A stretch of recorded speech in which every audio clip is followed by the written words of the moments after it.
আসসালামু আলাইকুম। আমরা তো আবার হুজুগে বাঙালি, না যাই না না শুনি না চিল্লাইতে ওস্তাদ। তাই বলি আগে নিজে জানেন, নিজে চোখে দেখেন, আর বিবেক দিয়ে বোঝেন। দেশটা তো আপনার আমার, আমাকে সবার। অনেকে বলতেছে সংবিধান সংস্কার নাকি ষড়যন্ত্র। কেউ কেউ বলতেছে এতে দেশের অনেক ক্ষতি হয়ে যাবে। আরে ভাই, একটু ঠান্ডা মাথায় ভাইবা দেখেন তো, ক্ষতিটা আসলে কার?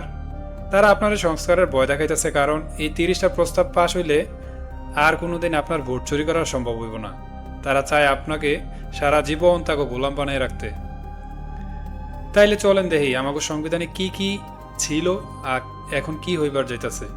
দেখা শুনে তারপর বলেন এগুলো কি আসলে ভাওতাবাজি নাকি আমাকে বাঁচার দাবি।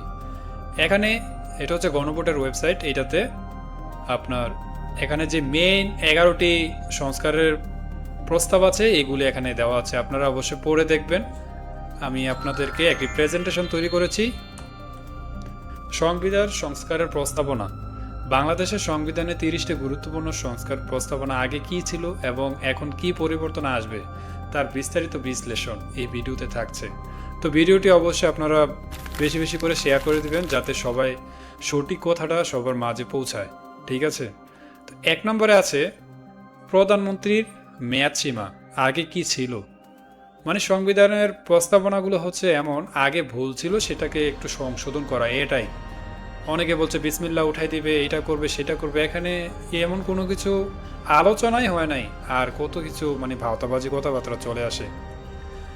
1 নম্বরে প্রধানমন্ত্রীর সংবিধানে প্রধানমন্ত্রীর মেয়াদে কোনো সীমা ছিল না, যতবার খুশি প্রধানমন্ত্রী হওয়া যেত। তো এইটাকে এখন সংশোধন করে করা হবে কোনো ব্যক্তি সর্বোচ্চ 2বার বা 10 বছরের বেশি প্রধানমন্ত্রী থাকতে পারবে না, এতে ক্ষমতার কেন্দ্রীয়করণ রোধ হবে। ঠিক আছে? এই 1 নম্বরে এইটা 10 বছরের বেশি কেউ মানে ক্ষমতায় থাকতে পারবো না, মানে 5 বছর 5 বছর 10 বছর। ঠিক আছে? 2বার। ক্ষমতার ভারসাম্য আগে কি ছিল। প্রধানমন্ত্রীর হাতে একক ও নিরঙ্কুশ ক্ষমতা ছিল, অন্যান্য প্রতিষ্ঠান দুর্বল ছিল। মানে আগে প্রধানমন্ত্রী যা বলতো তাই করা লাগতো, মানে অন্যজনের কথার কোনো দামই থাকতো না। এখন কি হবে, রাষ্ট্রপতি ও সংসদের সাথে প্রধানমন্ত্রীর ক্ষমতার সুষম বন্টন ও ভারসাম্য স্থাপন করা হবে। 3 নম্বরে নির্বাচনকালীন সরকার আগে কি ছিল। দলীয় সরকারের অধীনে নির্বাচন অনুষ্ঠিত হতো, তা যা নিরপেক্ষতা নিয়ে প্রশ্ন তুলত। এখন কি হবে, অবাধ ও সুষ্ঠু নির্বাচনের জন্য 3 মাসের একটি নিরপেক্ষ অন্তর্বর্তীকালীন সরকার ব্যবস্থা সংবিধানের স্থায়িত্ব প্রবর্তন হবে। আপনার 3 মাসের জন্য একটা অন্তর্বর্তীকালীন সরকার শুধু নির্বাচনের জন্য। 4 নম্বরে আছে দ্বিকক্ষ বিশিষ্ট সংসদ। আগে ছিল বাংলাদেশে শুধুমাত্র এক কক্ষ বিশিষ্ট সংসদ, জাতীয় সংসদ ছিল। মানে এখন কি হবে, বর্তমান একক কক্ষের পরিবর্তে সংসদকে দ্বিকক্ষ বিশিষ্ট করা হবে, উচ্চ কক্ষ ও নিম্ন কক্ষ নিয়ে গঠিত হবে। ঠিক আছে? তো উচ্চ কক্ষ গঠন আগে কি ছিল, আইন প্রণয়ন সংবিধান সংশোধন দ্বিতীয় কোনো সবার যাচাই বাছাই সুযোগ ছিল না। 100 সদস্য বিশিষ্ট একটি উচ্চ কক্ষ গঠন করা হবে, যাদের অনুমোদন ছাড়া সংবিধান সংশোধন করা যাবে না। মানে সংবিধান যেইটাই সংশোধন আসুক, এই উচ্চকক্ষ গঠনের ভিত্তিতে, মানে তাদের সদস্য বিশিষ্ট তাদের অনুমোদন ছাড়া এটা সংশোধন করা যাবে না। 6 নম্বরে আছে আনুপাতিক নির্বাচন। শুধু নির্দিষ্ট আসনে বিজয়ী প্রার্থী সংসদে আসতেন, দলের মোট প্রাপ্ত ভোটের মূল্যায়ন ছিল না। এখন কি হবে, রাজনৈতিক দলগুলো সারা দেশে প্রাপ্ত মোট ভোটের শতাংশ অনুযায়ী সংসদে আসন পাবে। এখন কি হবে, আপনি যাকেই দেন, আপনি যাকেই ভোটটা দেন সে সংসদে যেতে পারবে, কিন্তু তার ক্ষমতাটা থাকবে ওই ভোট অনুযায়ী। ঠিক আছে? 7 নম্বরে আছে সংসদ সদস্যদের স্বাধীন মতামত। আগে কি ছিল, 70 অনুচ্ছেদের অনুযায়ী দলের সিদ্ধান্তের বাইরে ভোট দিলেই সংসদ সদস্যের পদ চলে যেত। এখন কি হবে, বাজেট বা অনাস্থা প্রস্তাব ছাড়া অন্য ক্ষেত্রে সংসদ সদস্যরা স্বাধীনভাবে মত প্রকাশ ও ভোট দিতে পারবেন। ঠিক আছে? স্বাধীনতা থাকছে। 8 নম্বরে বিরোধী দলের ডেপুটি স্পিকার। আগে কি ছিল, স্পিকার ও ডেপুটি স্পিকার উভয় সরকারি দল থেকে মনোনীত হতেন, যা ভারসাম্যহীন ছিল। এখন কি হবে, সংসদে ডেপুটি স্পিকার পদটি বাধ্যতামূলকভাবে বিরোধী দলের জন্য বরাদ্দ থাকবে। কি একটা সুন্দর চিন্তা ভাবনা, দেখেছেন? 9 নম্বরে আছে গুরুত্বপূর্ণ সংসদীয় স্থায়ী কমিটির প্রধান হতেন সরকারি দলের এমপিরা, যা স্বচ্ছতায় বাধা সৃষ্টি করত। এখন কি হবে, সরকারি কাজের স্বচ্ছতা নিশ্চিত করতে সরকারি হিসাব কমিটির মতো গুরুত্বপূর্ণ কমিটির প্রধান বিরোধী দল থেকে নিয়োগ দেওয়া হবে। এতে করে প্রকৃতপক্ষে যেটা যেখানে যাওয়ার সেটা যাবে। ঠিক আছে? তো 10 নম্বরে হচ্ছে নিম্ন আদালতের নিয়ন্ত্রণ ও বদলি অনেক ক্ষেত্রে নির্বাহী বা আইন মন্ত্রণালয়ের অধীনে ছিল। এখন নিম্ন আদালতের সম্পূর্ণ নিয়ন্ত্রণ সুপ্রিম কোর্টের হাতে ন্যস্ত থাকবে। কি সুন্দর। 11 নম্বরে আছে সরকারের সরাসরি পছন্দ বা রাজনৈতিক বিবেচনায় উচ্চ আদালতের বিচারক নিয়োগ হতো।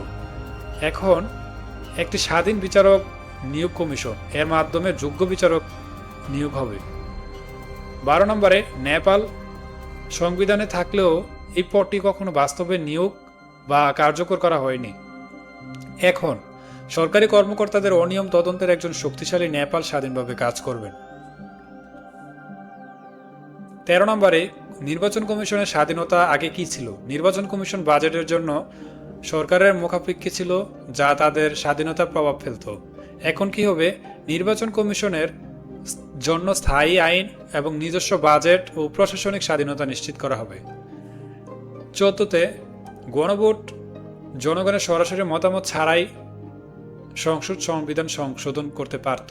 এখন কি হবে? জাতীয় গুরুত্বপূর্ণ ইস্যুতে জনগণের সরাসরি হ্যাঁ বা না ভোট নিতে হবে। 15 নম্বর ডিজিটাল নিরাপত্তা আইনের মতো আইনের মাধ্যমে মানুষের মত প্রকাশের বাধা ছিল। এখন কি হবে? সব কালো আইন বাতিল করে সংবাদপত্রের ও নাগরিকদের অবাধ বাক স্বাধীনতা নিশ্চিত করা হবে। কি সুন্দর চিন্তা ভাবনা। আর ভাওতাবাজিরা কি বলে না বলে। 16 নম্বরে স্থানীয় সরকারের ক্ষমতায়ন। স্থানীয় সরকারগুলো কেন্দ্রীয় সরকারের অনুদানের উপর নির্ভরশীল ছিল। জেলা ও উপজেলা এখন কি হবে? জেলা উপজেলা পরিষদকে আর্থিকভাবে স্বাধীন করে নিজস্ব আয়ের মাধ্যমে স্বাবলম্বী করা হবে। 17 নম্বরে অংশগ্রহণ। নারীরা মূলত সংরক্ষিত আসনে সীমাবদ্ধ থাকতেন। সরাসরি নির্বাচনে অংশগ্রহণ কম ছিল। এখন কি হবে? সরাসরি নির্বাচনের নারীর অংশগ্রহণ উৎসাহিত করা হবে এবং সংরক্ষিত আসন যৌক্তিক সংস্কার করা হবে। 18 পুলিশ বাহিনী সরাসরি রাজনৈতিক দলে লাঠিয়াল বাহিনী হিসেবে ব্যবহৃত হতো। এখন এগুলো আর চলবে না। পুলিশকে রাজনৈতিকভাবে প্রভাব মুক্ত করতে হবে। একটি স্বাধীন পুলিশ কমিশন গঠন করা হবে, যেখানে সাধারণ জনগণের জন্য কাজ করবে পুলিশ বাহিনী। 19 নম্বরে দুর্নীতি দমন কমিশন দুদক সরকারের প্রশাসনিক ও রাজনৈতিক চাপের মুখে কাজ করত। এখন কি হবে? দুদককে সম্পূর্ণ স্বাধীন ও শক্তিশালী সংবিধান সংস্থায় রূপান্তর করা হবে। 20 নম্বরে সরকারি কর্ম কমিশন, পিএসসি ও অন্যান্য সাংবিধানিক পদে নিয়োগের ক্ষেত্রে স্বচ্ছ নীতিমালা, অভাব ও রাজনৈতিক প্রভাব ছিল। এখন কি হবে? উন্মুক্ত ও নিরপেক্ষ নীতিমালার মাধ্যমে এসব পদে যোগ্য ব্যক্তি নিয়োগ দেওয়া হবে।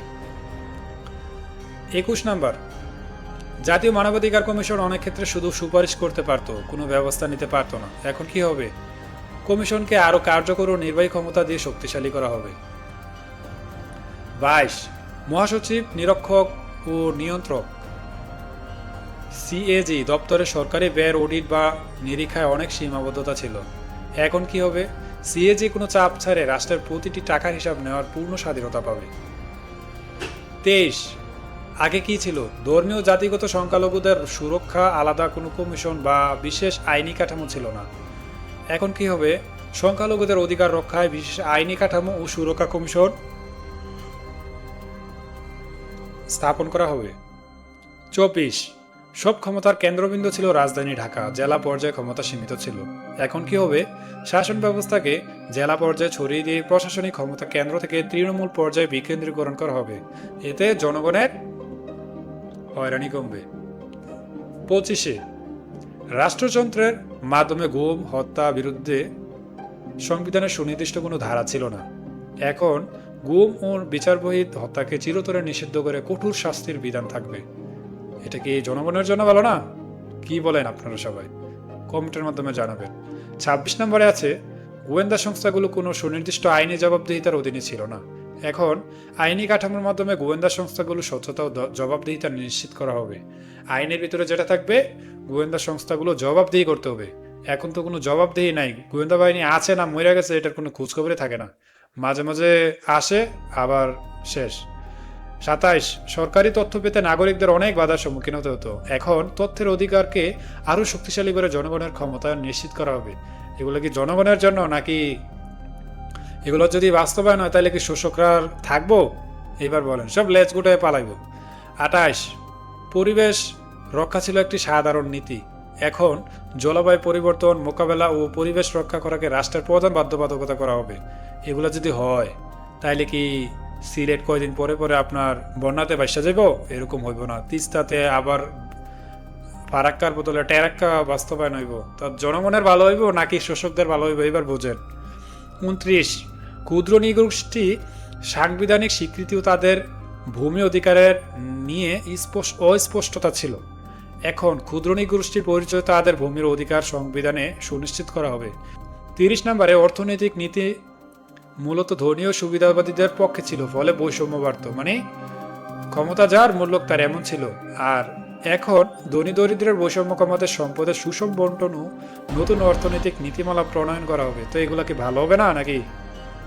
এই 30টা প্রস্তাবনা বাস্তবায়িত হইলে বাংলাদেশ একটি সত্যিকারের গণতান্ত্রিক, স্বচ্ছ এবং জবাবদিহিমূলক রাষ্ট্রে পরিণত হবে, যেখানে প্রতিটি নাগরিকের অধিকার সুরক্ষিত থাকবে।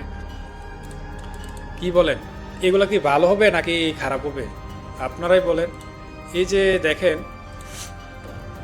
যতগুলো কথা যতগুলো বলা হলো, তো এগুলা কি দেশের জন্য ভালো না দেশের জন্য খারাপ, কোনটা আপনারা বলেন? এই যে কথাগুলো কি এগুলা কি জনগণের ভালোর জন্য না? তো ভিডিওটা অবশ্যই শেয়ার করে দিবেন, শেয়ার করে দিয়ে সবাইকে জানিয়ে দিবেন, কমেন্টের মাধ্যমে মতামত জানাবেন।